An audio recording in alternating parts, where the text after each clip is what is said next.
Yo soy Fernando Ordóñez Monteagudo, alumno del curso experto en astronomía observacional de la Universidad Internacional de Valencia, y esta presentación es un trabajo para la actividad guiada de la materia exoplanetas y astrobiología. Vamos a hablar de la búsqueda de vida inteligente extraterrestre, y lo que he pretendido con este trabajo es reunir algo más de información adicional o complementaria a todo lo que hemos recibido en la clase. Así que pues vamos allá. Bien, comenzamos. Evidentemente, una de las grandes preguntas que la humanidad se ha hecho desde hace muchísimo tiempo es si estamos solos en el universo, si hay vida más allá de nuestras fronteras planetarias y si vamos a ser capaces de encontrarla. Es necesario distinguir primero entre la búsqueda de vida en general o la vida inteligente. No es lo mismo encontrar microbios, bacterias, microbios, eh, vivos o fósiles bueno, que esta otra imagen un poco jocosa que si me permitís representamos aquí, ¿no? El contacto ya físico con seres de otros mundos, como hasta ahora hemos recogido en la ciencia ficción, ¿no? Lo que sí está claro es que la vida como la conocemos en la Tierra está basada en la química orgánica, la química del carbono. No sabemos si es un hecho muy frecuente en el universo o es excepcional. Bueno, porque el carbono, hidrógeno, nitrógeno, oxígeno, evidentemente, sí sabemos que son los elementos más abundantes en el universo, pero bueno, también hay silicio y podría haber formas en las que la vida, tal como las características que la conocemos aquí, pudiera haber tenido éxito en otros lugares con otra base química también, ¿no? Lo que sí está claro es que en la vida inteligente, al menos aquí en la Tierra, se da una característica realmente asombrosa, y es que el pensamiento humano significa que la materia de la que está hecho el universo cobra conciencia de sí misma. Es tremendo, ¿verdad? Asombroso. Bueno, el hecho de pensar en posible vida en otros mundos de una forma un poco menos fantástica que en la antigüedad, pues deriva un poco de darnos cuenta de que no somos el centro del universo, ¿no? Ya Nicolás Copérnico sitúa a la Tierra en un lugar menos privilegiado, y de ahí arranca precisamente lo que se llama como el principio de mediocridad o principio copernicano. Nosotros no somos especiales, la Tierra no ocupa un lugar privilegiado en el universo y por lo tanto puede haber otros mundos similares, incluso pudieran estar habitados, ¿no? Claro, partimos de una base que hoy conocemos también, que es el innumerable, la cantidad innumerable, el número tan elevadísimo de estrellas y de planetas que orbitan a esas estrellas que existen en el universo. Por lo tanto, por mera estadística, ¿no? Tiene que ser muy, muy, muy, muy raro que multiplicando por un número tan elevado de posibilidades en ningún lugar más que en la Tierra haya surgido la vida, ¿no? Entonces, eso es probable. Ya en aquella época también, el siglo XVI, principios del XVII, un fraile italiano, Giordano Bruno, un dominico, eh, emitía ideas como estas, ¿no? Existen innumerables soles, hay tierras que giran alrededor, pudieran estar habitados por seres vivos, o esta frase que copio aquí literal, ¿no? Nuestro Sol no es más que una estrella como tantas. El universo no tiene un centro concreto y debe tener otros pobladores, además del ser humano. Lo que pasa es que todos sabemos un poco cómo acabó el pobre Giordano Bruno, ¿no? En este bajo relieve se representa, fue quemado en la hoguera y probablemente se adelantó unos cuantos siglos para ser capaz de pronunciar estas palabras, el pobre. Sin embargo, ya metidos en el siglo XIX, incluso siglo XX, pues tenemos la mejora de la observación de otros planetas, empieza a dar origen a ideas como esta, ¿no? El gran astrónomo italiano Schiaparelli, en finales del siglo XIX, consigue dibujar ya las manchas del albedo de Marte, ¿no? Un mapa de Marte, ¿no? En donde esas manchas oscuras él las atribuye a canales de agua, canales que él no necesariamente atribuía a la confección por seres inteligentes, sino cursos de agua, ¿no? Sin embargo, el visionario y millonario y hombre de negocios, pero también profesor de astronomía en el Instituto Tecnológico de Massachusetts, Percival Lowell, personaje muy interesante, él decidió que sí, que aquellos canales seguro que estaban construidos por seres inteligentes, ideas de finales del siglo XIX.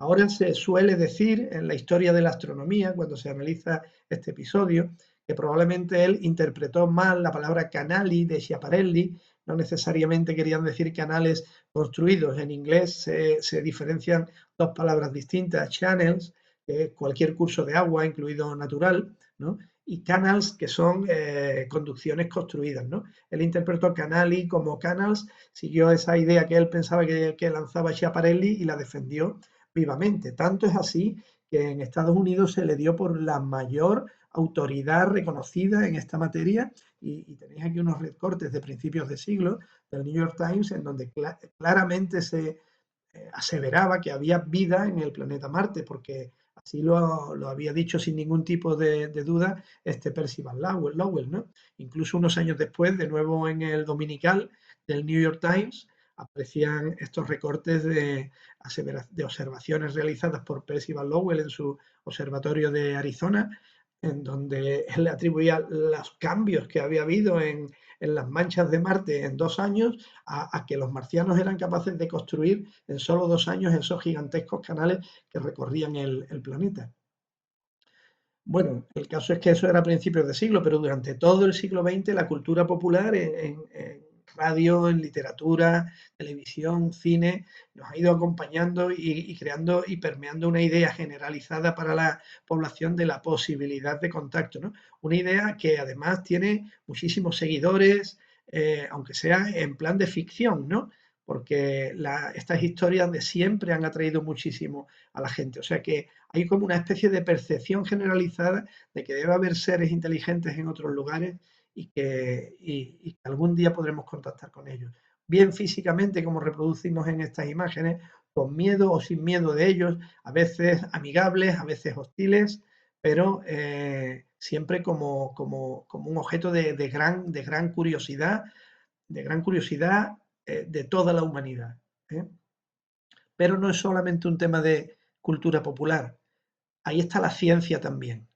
La ciencia hoy día estudia la posibilidad de vida inteligente. Ha pasado a ser un tema liderado por la ciencia. Ya en los años 50, mediados ya del siglo XX, lo que conocemos hoy como paradoja de Fermi, ¿no? El premio Nobel de Física, que colaboró allí en Los Álamos, todo el tema de la bomba atómica y todo eso en Estados Unidos, la famosa frase, pero bueno, ¿dónde están todos? ¿No? Porque claro, si hemos dicho que hay miles de millones de estrellas, si muchas tendrán planetas, si estas civilizaciones habrán desarrollado sistemas de comunicación, pues ¿qué es lo que ocurre? ¿Por qué entonces hasta hoy no tenemos todavía la más mínima señal de vida extraterrestre, pero no solo inteligente o de comunicación, sino que todavía no hemos podido certificar ni siquiera la existencia de un microbio alienígena, ¿no? Pero ahí están esos estudios. Eh, Respuestas a la paradoja, quizás la vida no está tan diseminada como pensamos, quizás somos más especiales de lo que nos parece ahora, o bien estamos orientando nuestras observaciones, nuestros oídos los tenemos equivocados, buscamos con indicadores que no son ciertos, ¿no? Estamos marcando la línea de 21 centímetros de radio del hidrógeno, etcétera, y a lo mejor resulta que quien está emitiendo señales lo hace de otra manera, ¿no? O bien es que aquellas civilizaciones que han llegado a tener inteligencia como para comunicarse interestelarmente también tienen el poder de destruirse a sí mismos, como parece que podría ocurrirnos a nosotros mismos, ¿no? Bueno, el caso es que los proyectos reales de búsqueda de señales extraterrestres comienzan por este par de radioastrónomos finales de los años 50, en un artículo publicado en la revista británica Nature, Morrison y Cocconi, en donde ya estudian la posibilidad de cómo intentar interpretar que si unos seres extraterrestres quisieran enviar señales al exterior, pues ellos deducen que probablemente lo mejor sería usar señales de radio en una línea espectral concreta, la del hidrógeno, que es el elemento más característico del universo y que además tiene una línea de emisión en radio en una zona del espectro de muy poco ruido y que por lo tanto la hace muy oportuna para todo esto. o bien probar con codificación de números, de constantes físicas, de constantes matemáticas que sean universalmente conocidas y que por lo tanto dan pie a pensar que alguien inteligente está detrás de ellas, ¿no? El número pi, la base el número e, la base de los logaritmos neperianos, ¿no? Y además opinan eso basándose en que las señales de radio son las mejores las más sencillas de estudiar para esto, porque pueden proceder de muchos millones de años luz, pueden atravesar el gas y el polvo cósmico, no sufren apantallamiento, atraviesan también la atmósfera terrestre y además no necesitan un gasto relativo energético exagerado, ni para transmitir ni para recibir, ¿no? La propia NASA decide inicialmente a principios de los años 60 con Frank Drake trabajar en dar fondos inicialmente pequeños para un pequeño proyecto de pocas horas de duración, el proyecto Ozma, nombrado así por la princesa del cuento del mago de Oz, ¿no? Búsqueda de la vida extraterrestre. Ahí tenéis a Frank Drake, en Virginia, en el radiotelescopio de Green Bank de 25 metros, se dedicaron solamente 200 horas de búsqueda y solo centrado en dos estrellas que estaban a una distancia de años luz relativamente cercanas a la Tierra, una estrella en Erídano, otra en la Ballena, pero sin resultado. Esto no desilusionó a Frank Drake, sino que él construyó un equipo de científicos en donde entró un jovencísimo Carl Sagan. Al grupo le denominaron la Orden del Delfín por también la inteligencia que todos sabemos que tiene ese cetáceo, ¿no? Y él intenta calcular con la famosa ecuación que lleva su nombre, la ecuación de Drake, el número de civilizaciones inteligentes que podrían existir en estos momentos en nuestra Vía Láctea, capaces de comunicarse con nosotros. Y él llega a una cifra asombrosa, que serían más de 1000 y posiblemente, perdón, hasta 100 millones, ¿no? No tenemos tiempo un poco de expresar explicar paso a paso la ecuación de Drake, pero bueno, es una serie de productos, de factores que tienen relación con el resultado final, ¿no? El resultado final n es el número de civilizaciones con las que podríamos comunicarnos, depende de cuántas estrellas se forman nuevas cada año en nuestra galaxia, de esas estrellas cuántas terminarán teniendo planetas, de esos planetas cuántas terminarán teniendo un ecosistema, a su vez de ahí desarrollar una vida, que la vida alcance la inteligencia, que la inteligencia lleve a la comunicación interestelar y que además sea un tiempo medio suficiente como para que esas emisiones estén en el espacio, el tiempo suficiente para que nosotros las captemos, ¿no? O sea que tiene que ver, mientras mayor sea el tiempo medio de supervivencia de esas civilizaciones, habrá un mayor número de civilizaciones en el presente con las que podríamos comunicarnos, ¿no? Estos números que él utilizó en el año 61, año en el que él formuló esta ecuación, ninguno era conocido con certeza. Entonces, son muchas incertidumbres las que tiene la ecuación. Hoy estos datos los conocemos mejor que hace 60 años, pero todavía tenemos mucho margen de error en ellos. De hecho, hay científicos pesimistas que cuando aplican la ecuación de Drake, el resultado final es 1, que somos nosotros, ¿eh? O sea que todavía los propios científicos hay un abanico del pesimismo al optimismo, ¿no? Por cierto, si cualquier persona quiere jugar con estos factores y hacer tu propia ecuación de Drake, subiendo o bajando estos números, pues ahí tenéis una calculadora de la ecuación de Drake, en donde se puede jugar con todos esos factores y hacer nuestra evaluación de la ecuación de Drake.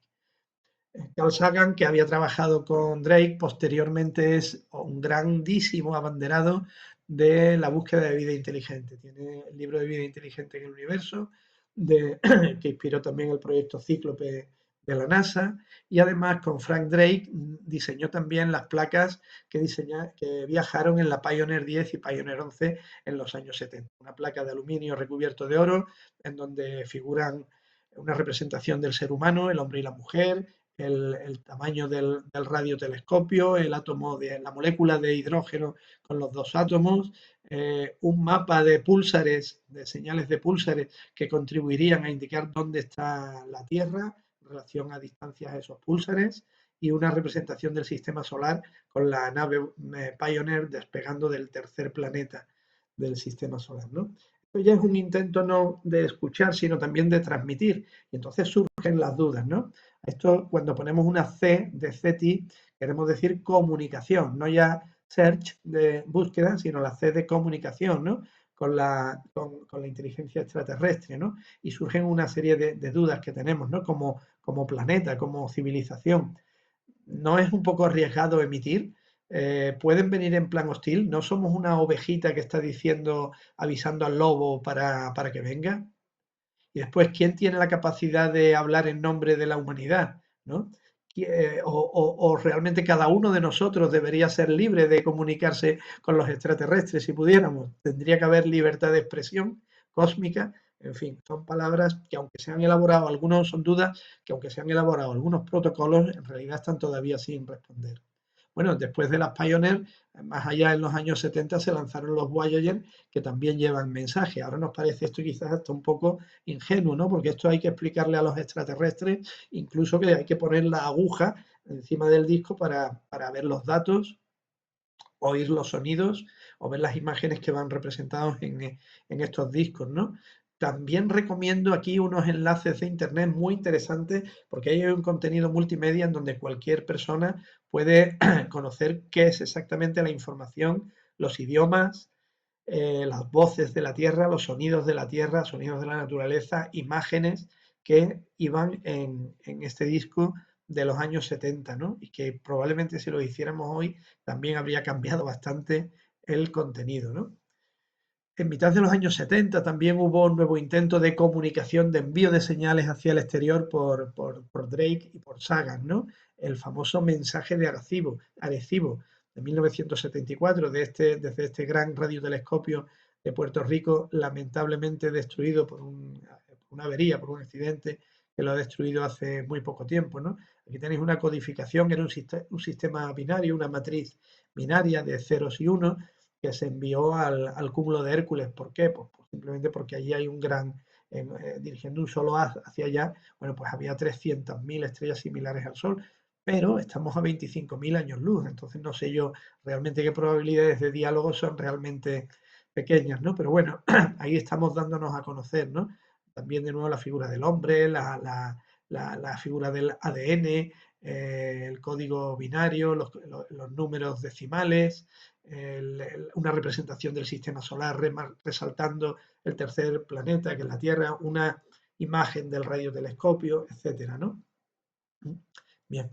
En cuanto a recepción, pues a pesar de que ya llevamos muchos intentos y muchos años, incluso por lo menos muchas horas acumuladas de búsqueda, de momento seguimos sin encontrar nada. Hubo una falsa alarma a finales de los años 70, ya veis que los años 70 fueron muy activos en todo esto, ¿no?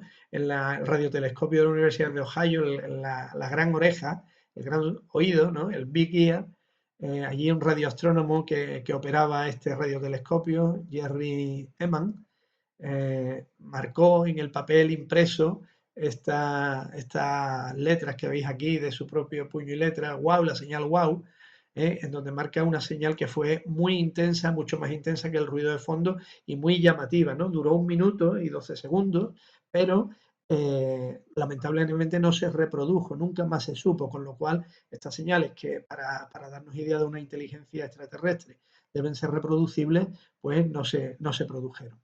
Hoy día la búsqueda de inteligencia extraterrestre eh, no hay prácticamente ayuda pública, está financiada con fondos privados, pero a raíz de grandes donaciones, importantes donaciones de algunos millonarios, pues se ha creado y se mantiene el Instituto SETI en 1984 en California, ¿no? Que siguió escuchando el universo, señales posibles extraterrestres a través de el radiotelescopio de Arecibo desde los años 70 hasta ahora, que ha quedado destruido.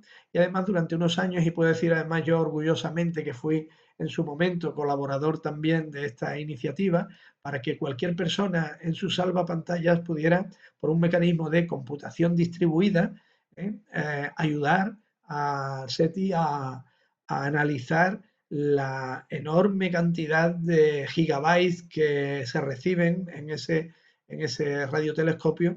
Se distribuía para que cualquier persona en su hogar y en los momentos en que el ordenador no funciona pueda estar procesando esas señales, y ya digo, fue muy interesante porque demostró que millones de personas en el mundo estábamos interesados en un pequeño granito de arena, una pequeña colaboración en la búsqueda de vida extraterrestre. Este proyecto se ha discontinuado el 30 de diciembre del año 2020 y de momento se están buscando nuevas formas de colaboración multitudinaria. Posteriormente, hasta el año 2004, ha estado en marcha durante 20 años un proyecto importante, el proyecto Fénix, entre Australia y Estados Unidos, patrocinado también por el SETI, donde se amplía el número de estrellas, se amplían las distancias a las que estamos investigando, se amplían también el rango en el espectro electromagnético. Lamentablemente tampoco se ha llegado a ningún resultado. El líder del proyecto, Peter Backus, dice: según parece, vivimos en un vecindario tranquilo, hasta donde en ese radio de 200 años luz parece que no hay vecinos ruidosos, ¿no? Entonces seguimos buscando. Igual están haciendo ruido de otra manera, no lo sabemos.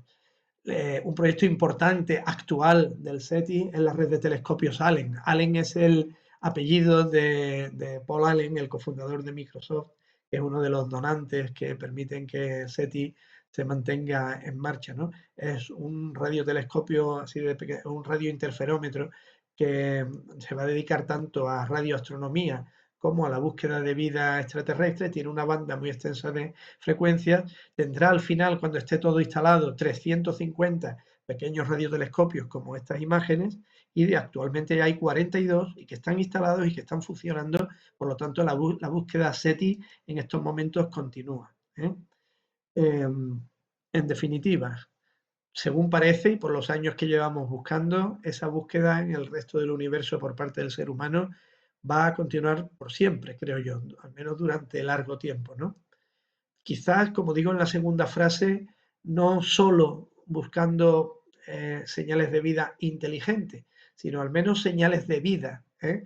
Entonces, resulta paradójico, pero inicialmente ha sido más fácil buscar radiación electromagnética producida voluntariamente que signos de vida por otros métodos, ya que los exoplanetas están tan lejos. Pero las técnicas de detección y de análisis de las atmósferas de esos exoplanetas están a punto de hacer que podamos buscar vida de otra manera, que no solo vida inteligente, sino buscar vida por los indicadores de la atmósfera, que pronto por espectroscopía estamos a punto de poder distinguir cada vez mejor. En cualquier caso, y termino con estas palabras del admirado Carl Sagan, que vienen a pelo en esta materia, y que esta frase a mí me impresiona por su rotundidad y por sus implicaciones.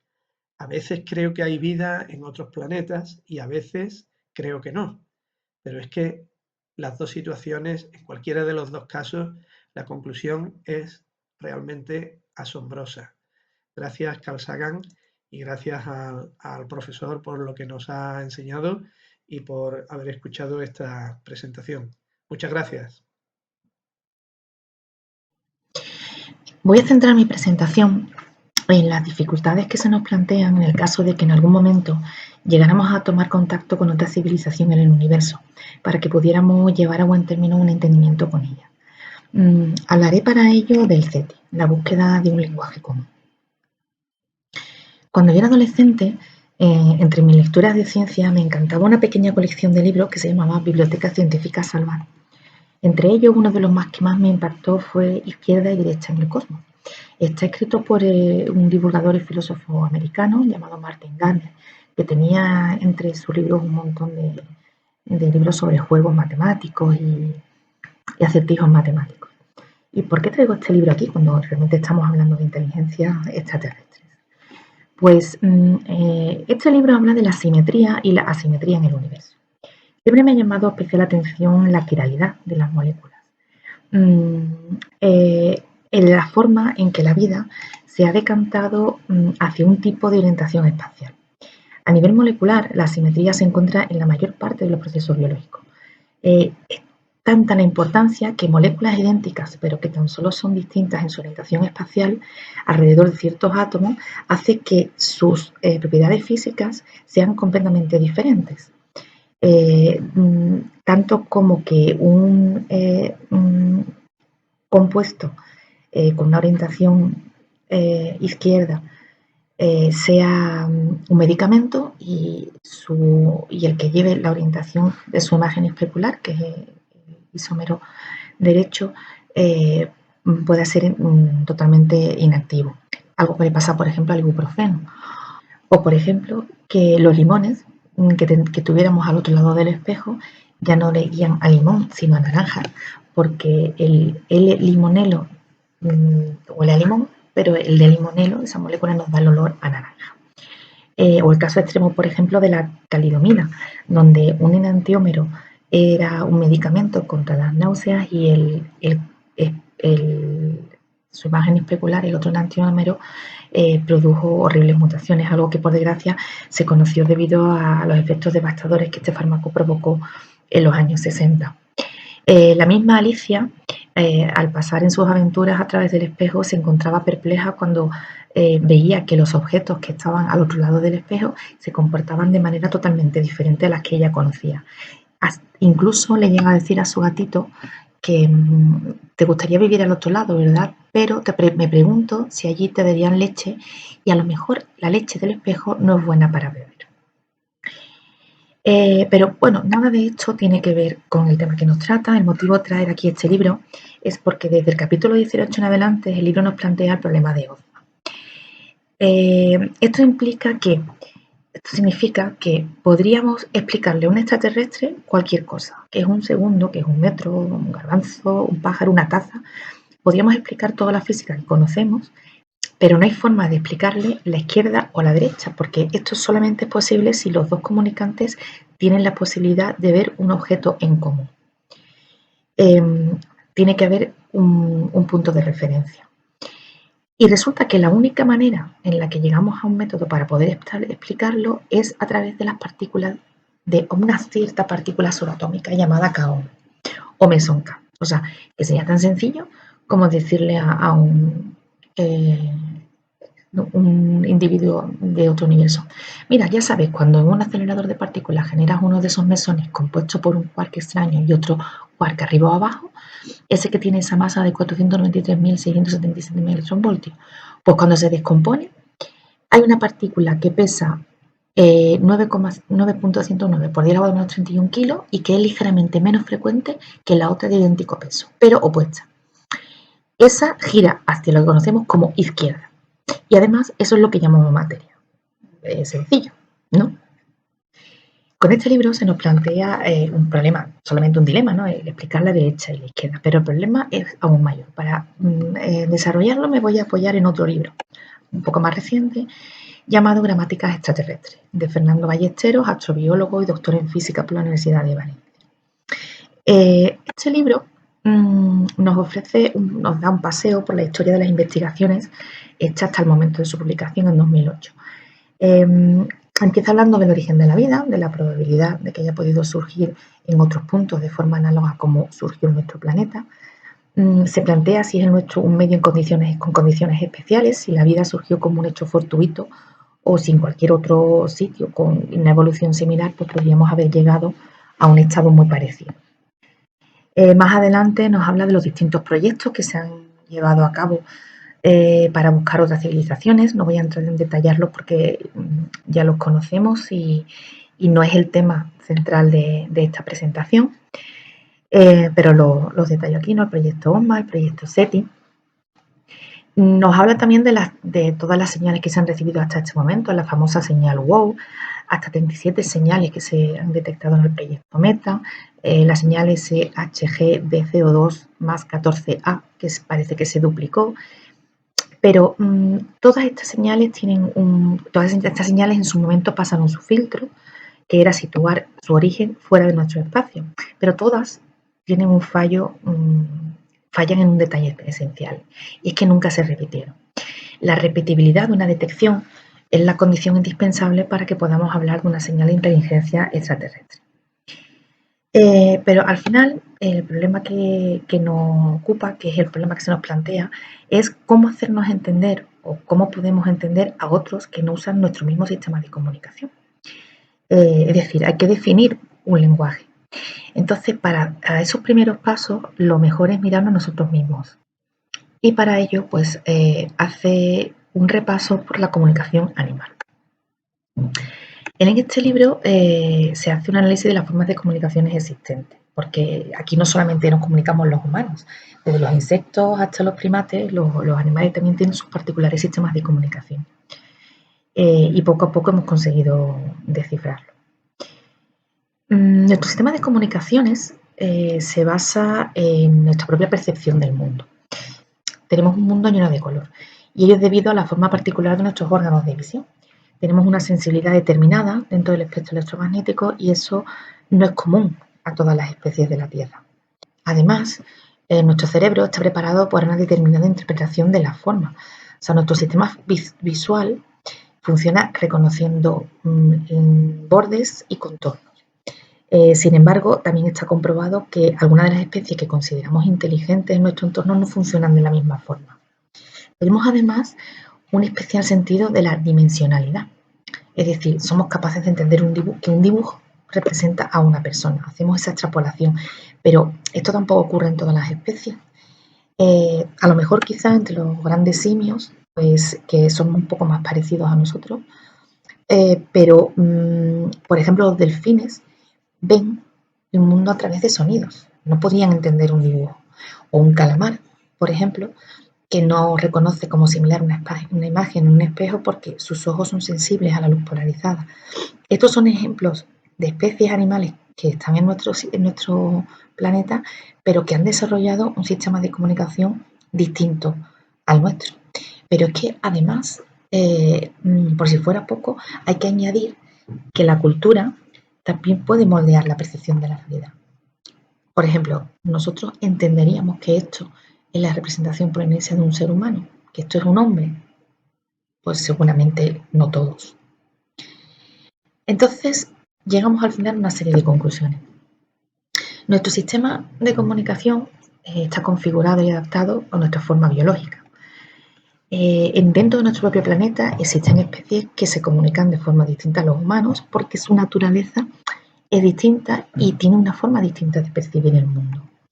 Entonces, no solo es importante encontrar la forma en que está modulado un sistema de comunicación, es decir, esa módulos que llamamos nosotros palabras, sino la forma en que éste se transmite, algo que está fuertemente condicionado por la percepción que se tenga del mundo. Extrapolar nuestra percepción del mundo a otros mundos no tiene por qué resultar fructífero. Es verdad que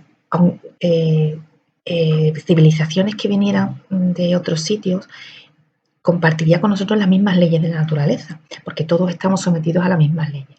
Incluirlas en la elaboración de algún modo de comunicación aumentaría las posibilidades de éxito. Así que partimos de la premisa de que si una civilización es capaz de desarrollar sistemas de comunicación, como telescopios, por ejemplo, que permitan emitir señales fuera de su entorno, pues habrán llegado a un desarrollo suficiente en el lenguaje matemático como para que sirviera como base para un lenguaje común interestelar. Entonces, ahí podría estar una base del sistema, las matemáticas. Sin duda, es muy probable que existan otras formas de vida afuera, pero se sigue cumpliendo la afirmación que Carl Sagan ya hizo en 1994. Hasta ahora, la Tierra es el único mundo conocido que alberga vida. Lo que sí es verdad es que nos hemos visto desde fuera y también nos hemos dado cuenta de que no ocupamos ningún sitio especial en el cosmos. Bueno, pues para seguir documentándome en todas estas cosas, ahora he iniciado un viaje nuevo de la mano de Carlos Briones, doctor en ciencias químicas y investigador del CSIC en el INTA, que se llama En busca de otras vidas en el cosmos. Pero bueno, ya, esa será otra historia. Muchas gracias. Buenas tardes o días, profesor Casiano. El tema elegido por mí en esta actividad guiada ha sido sobre SETI, es decir, la búsqueda de vida inteligente.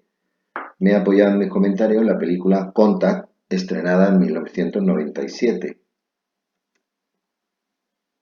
No parece casualidad que Seti I y Seti compartan nombre. El primero fue un gran faraón, hijo de Ramsés I, conquistador de nuevas tierras, al igual que Seti, buscador en otras tierras de vida inteligente. Esto enraiza con la teoría de que los extraterrestres pudieron colaborar en la construcción de las grandes pirámides. Contact es una película americana de ciencia ficción estrenada hace 25 años, protagonizada por Jodie Foster y dirigida por Robert Zemeckis. Está basada en una novela del mismo nombre escrita por Carl Sagan, importante astrónomo, astrofísico, escritor y divulgador científico ya desaparecido. Tuvo un gran éxito de público en todo el mundo y recaudó muchos millones de dólares. Obtuvo varios premios de cine y fue motivo de gran polémica en su tiempo. Aquí lo vemos junto a su esposa Andrew Wan, escritora y productora, y nos mandan este mensaje. No fue una película sin más, sino que lo que queríamos era escribir algo que fuera una representación de lo que podía haber sido un contacto real con extraterrestres. La autora Rowey, Ellie, interpretada por Jodie Foster, trabajaba, siguiendo los pasos de su padre en SETI, en la recepción de señales procedentes del espacio. SETI es un programa de búsqueda de vida extraterrestre con varias sedes físicas. Ella se pasa el tiempo escuchando señales llegadas desde muy lejos. En un momento de la película dice haber encontrado pruebas de vida extraterrestre y tras muchas vicisitudes es elegida para contactar con ellos. Los miembros del Very Large Array, observatorio radioastronómico que sigue actualmente en activo con más de 27 radiotelescopios, reciben una señal que tras ser decodificada se trata de una señal que fue enviada hace 25 años a Vega y ha vuelto con un mensaje añadido, y es las instrucciones para la fabricación de una máquina viajera. Tras muchas vicisitudes es creada y la doctora monta en ella. Se supone que va a viajar a otro sitio del universo por un agujero de gusano, pero sucede que ella llega a un lugar paradisíaco y allí contacta con extraterrestre que al final termina siendo su padre.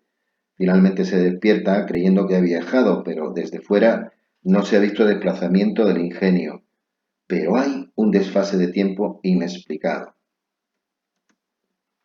El tema de la película es consecuencia de sucesos ocurridos el siglo pasado con el fenómeno OVNI, múltiples avistamientos.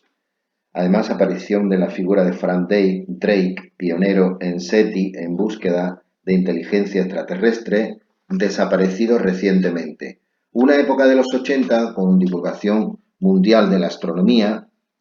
El guión aparece además en una década en la que se detectan los primeros planetas extrasolares, que luego se centró en aquellos tipos de planetas habitables. Actualmente hay más de 5.000 planetas extrasolares y centenares de ellos posiblemente habitables. Nace durante un tiempo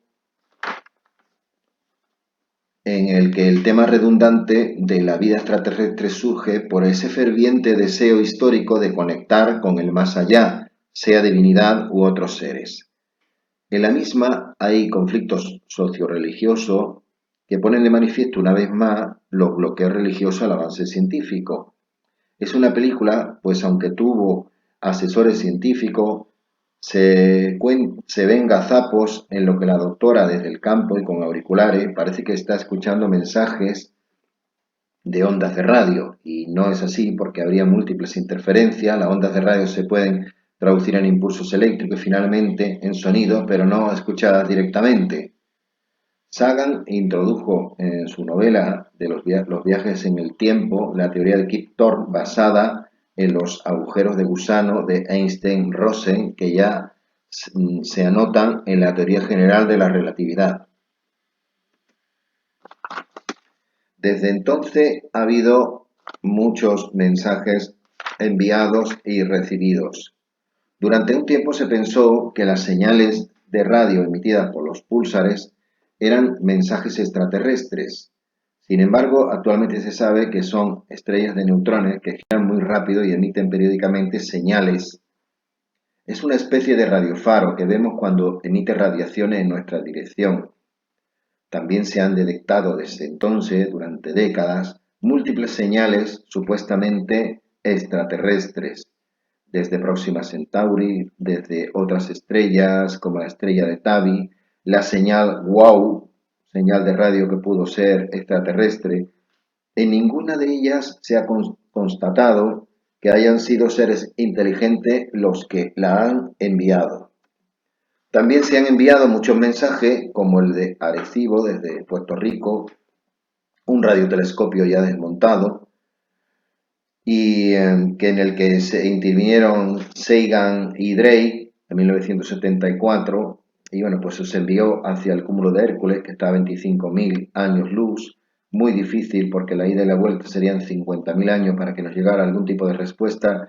En ese mensaje hay números, hay información sobre la humanidad, informaciones sobre la naturaleza, o las placas instaladas sobre las ondas Pioneer lanzadas al espacio en 1972 y 73, con información sobre los seres humanos, ubicación de la Tierra, los átomos o los discos acoplados a las ondas Voyager 1 y 2, con sonidos de la Tierra, información completa de los seres humanos.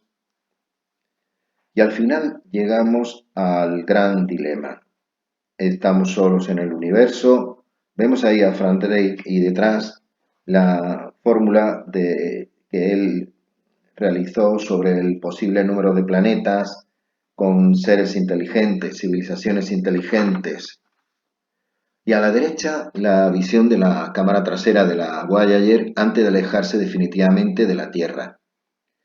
En un universo tan extenso, con tantos millones de estrellas y de planetas, ¿no habrá uno solo más en el que haya posiblemente prosperado la vida y llegado a seres como nosotros? La verdad es que es difícil negarse a ello. El problema de todo ello son las distancias tan enormes y el tiempo que se tardaría en establecer contacto. Y finalmente, ¿habremos hecho bien marcando en el universo dónde estamos? ¿Podrían ser seres agresivos que nos pudieran invadir? Yo en realidad soy de esta época y de chico ET en 1982, esta película dirigida por Steven Spielberg, y creo en los extraterrestres. Muchas gracias.